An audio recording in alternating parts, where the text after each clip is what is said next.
Hello everyone and welcome back to my channel. Or if it's your first time, welcome to my channel. My name is Marlene and I talk about eating disorder recovery and everything related to healing the relationship with your own body, with food and with movement. And let's dive right into the topic as we always do. And today I'm gonna answer some of your questions again. Make sure to leave all of your questions in the comments because I'm doing these videos every couple of weeks. And so I'll make sure to answer your questions as well. And also stay tuned for the end of this video because I have some exciting news at the end. But let's start with question number 1. And someone recently asked me, is all in the only approach for recovery and are you only working with all in with your clients? So for those of you who don't know what all in means, all in basically means to rip the band-aid off, to stop exercising and excessive movement completely, and to just like jump in and listen to your mental and physical hunger. So a lot of people have healing hunger, which is also known as extreme hunger, or post-starvation hyperphagia, which is completely normal in recovery. And so for people who have healing hunger, it can be necessary to listen to that, to mental hunger and to physical hunger. It might feel extreme, and I did make another video about that, but there is literally no too much in eating disorder recovery. But the question basically is all in the only approach? And the answer is no.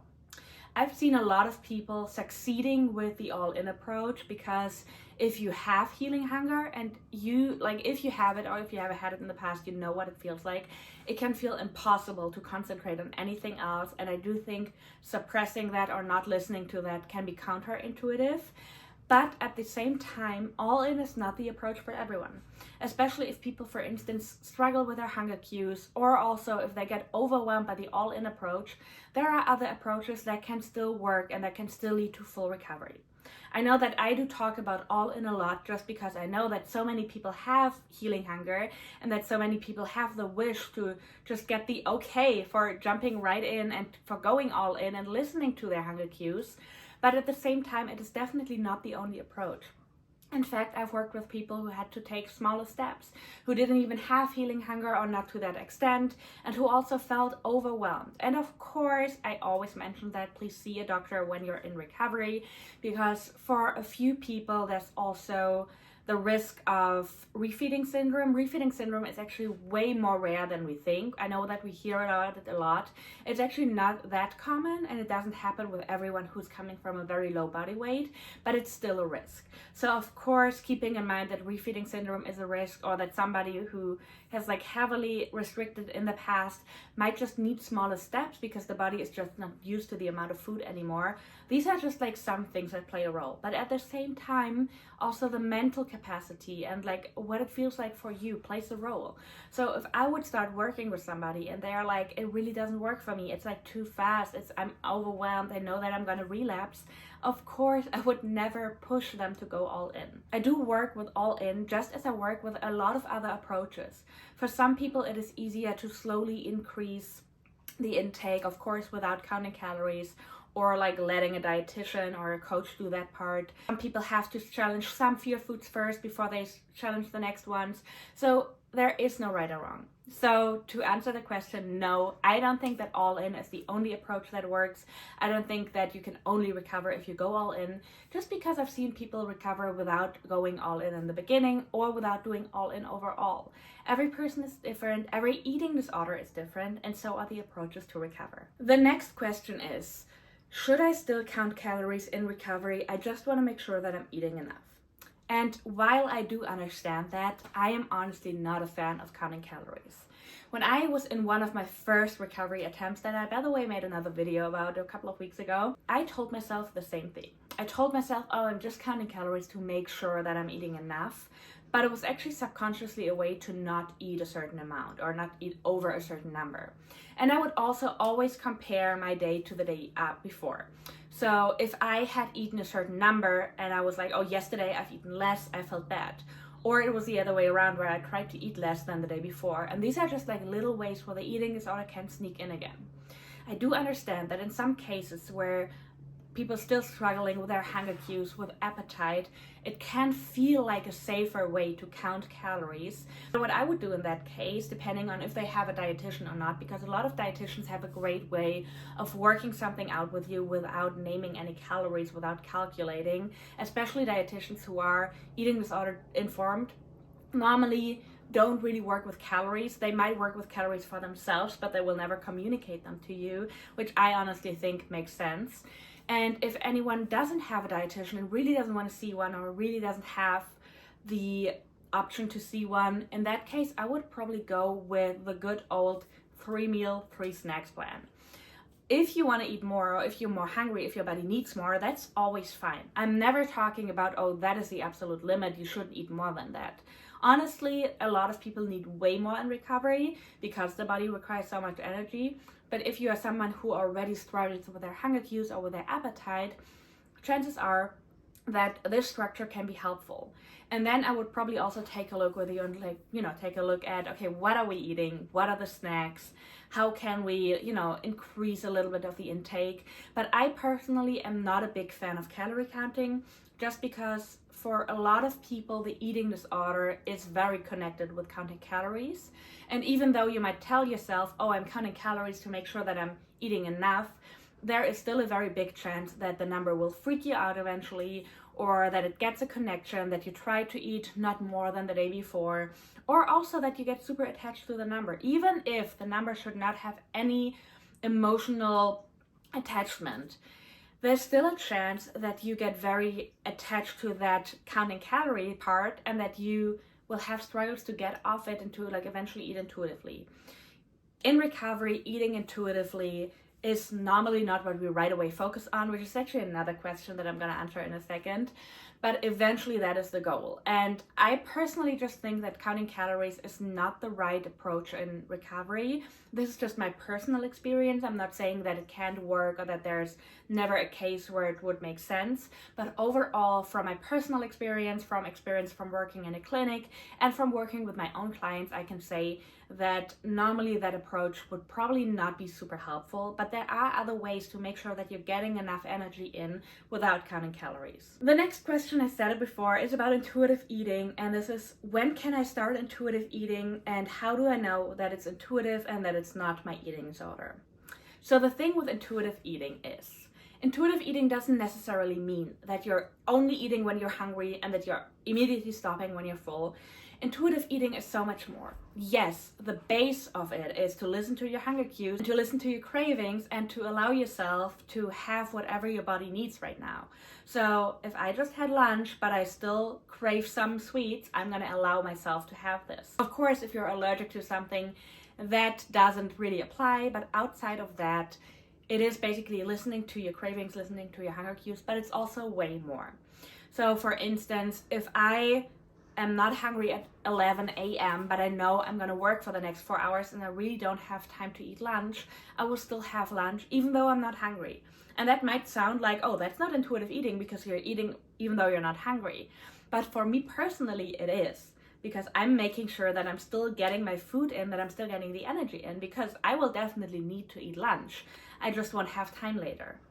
Intuitive eating can also mean knowing that your body reacts to certain foods a certain way and that you will definitely feel shitty afterwards. So for somebody who's lactose intolerant or is just reacting sensitive when they have too much lactose, having the big milkshake might not be the right chance. Now, if you're in recovery, I would definitely say, okay, let's try to find something else. If it's a fear food, let's try to challenge yourself with another fear food. Maybe we'll find a vegan milkshake. Maybe you can have something else. But it's part of intuitive eating is also to be oh, I know my body will not feel great after this because my body reacts to a certain food, to a certain ingredient. That can also be part of intuitive eating. Now, in recovery, that can be super overwhelming because in recovery, chances are that your body reacts to a lot of foods. Partly because your body still doesn't create all the enzymes if you hadn't had that food in a long time, partially because your digestive system might still be messed up, partially because your mental stress plays a big role. So in recovery, it's kind of tricky because, as I said before, chances are that your body reacts to a lot of foods. And so, of course, we don't want to be oh, I'm not going to eat all of those foods because that's just the eating disorder sneaking their way in again. But just to give you a wrap up, intuitive eating is more than just eating when you're hungry and stopping when you're full, as I said before. And in my case, I didn't even think about intuitive eating my whole recovery. There were times where I was oh, maybe it would be intuitive if I would skip that meal now, but I was very aware that that was my eating disorder speaking. Intuitive eating normally happens on its own when you're recovered. So many people ask me that question, and while I understand where they are coming from, it's actually not a question that you ever have to worry about, because in recovery, you should focus on resting and eating enough. Intuitive eating will happen on its own. I promise you. In recovery, thinking about intuitive eating is oftentimes a sign that the eating disorder tries to sneak in again, because again, there is no reason to think about it. You have to trust your body, that your body knows what's right for you, and that your body will eventually get back to intuitive eating. And another thing that I always like to point out is intuitive eating means something different for everyone. You can actually define intuitive eating for yourself. The definition I just gave you might be a definition that a lot of people have, but there might also be people who have another definition of intuitive eating. So again, if you stress about when will I start eating intuitively, and now I'm in recovery, but I'm like, is that even intuitive if I'm not physically hungry but I'm still eating? Yes, it kind of is, because your body is still sending you those signals in form of mental hunger. But also in recovery, you shouldn't have to worry about intuitive eating too much. The only way to get to intuitive eating is to trust your body in recovery and to listen to its hunger cues, so that your body eventually can trust you and start to send you hunger cues and fullness cues, and you both can work as a team together and can eat intuitively. And the next question is, you do talk a lot about resting and recovery. Would you say that it's never okay to work out when you're still in eating disorder recovery? And that is such an important question, because I do talk a lot about resting, about taking a break from sports, about not even walking around a lot, and especially in the early stages of recovery. But I also mention a lot that oftentimes you need to rest way longer. It doesn't matter where your weight is at. Oftentimes you still need to rest. One of the reasons for that is because your body does need a lot of energy. We just really underestimate how much energy it takes for the body to, make up for everything that happened while you were in the active eating disorder.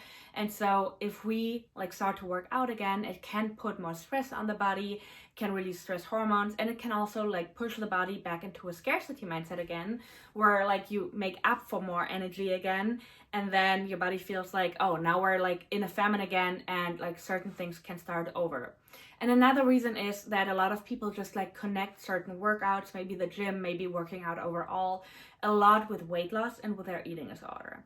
And while it is definitely possible to rewire that and to eventually find a movement, or maybe even go back to the sports that you used to do without that connection, when you're still in eating disorder recovery, that connection is still too fresh. And so I've just seen it so many times where somebody was oh, I'm actually ready to work out again. And then they started to work out again, and everything came up again, and they started to restrict again. They started to maybe over-exercise, to skip meals, and it was just the eating disorder kind of sneaking back in again. But at the same time, I've seen cases where people started to work out again, or where they find a certain type of movement that helped them to release stress. So of course, in those cases, I wouldn't be, oh, you cannot work out anymore, or you have to stop right away. But when I'm working with a client, I am always very, very keen on understanding. And with a lot of my clients, it's actually the case where I'm let's just wait a little bit longer, because when I ask deeper questions and I'm why would you like to work out again? Yes, then my first answer was, oh, it's a good form for me to release stress, or I want to be a little bit stronger again. But then when we go a little bit deeper, it turns out that the underlying thought is maybe I can change my looks a little bit. And so when that is still the case, I'm always more team, let's not work out yet. We can look at this in a couple of months again, and then reevaluate and see if we find a movement for you that fits. But again, going back to working out too early just can trigger the eating disorder again. But I also worked with clients before, and I'm currently working with somebody who does work out, and where, we did that work. We looked over the surface layers, and I'm also still checking in with her. But in that case, I would say, okay, it works for her. She does find actually a good relationship with your body again, because she can go into feeling her body again, and she's still not eating less, and she still finds a way to not work out every day, or to listen to her body when her body is really tired. So yes, there are definitely cases where it's possible. And I'm also like not as dogmatic and saying like, oh, there is only one right way to recover. That's not who I am. I had my personal way of recovering, and I do see that, you know, a similar approach can help certain people, but I'm also aware that some people need something different. And so I would not say that working out is per se bad in recovery. But I do know that there's a lot of people who would only want to work out for the sake of changing their body's appearance. And that is when I'm always getting a little bit, where my alarm basically goes off and I'm like, okay, let's wait a little bit longer, because eventually what we want to work on is that you feel safe with not working out, so that when you want to start working out again, you have this baseline of it's okay not to work out. So if I want to work out, I will only do that because I really want to. I hope that makes sense, and I hope this video helped you guys. As I said before, leave your questions in the comment, because I'm for sure gonna make another one very soon. And I just promise you some exciting news. Update number 1 is I'm currently working on a group coaching course for body image, just because I noticed how many people are like currently struggling with their body image and how body image can really get into the way of recovery. I'm actually gonna do another poll on my Instagram as to that soon, so I would love for you guys to participate, to let me know your opinions when it comes to group size, when it comes to the pricing, when it comes to the length of the coaching, because I really want to involve you guys and make sure that I'm creating a program that is actually helpful for everyone. And number 2 is I am writing another book. A lot of you might know that I have written several books in the past, and 2 of them were about eating disorders. It's a German and the English version of my first book.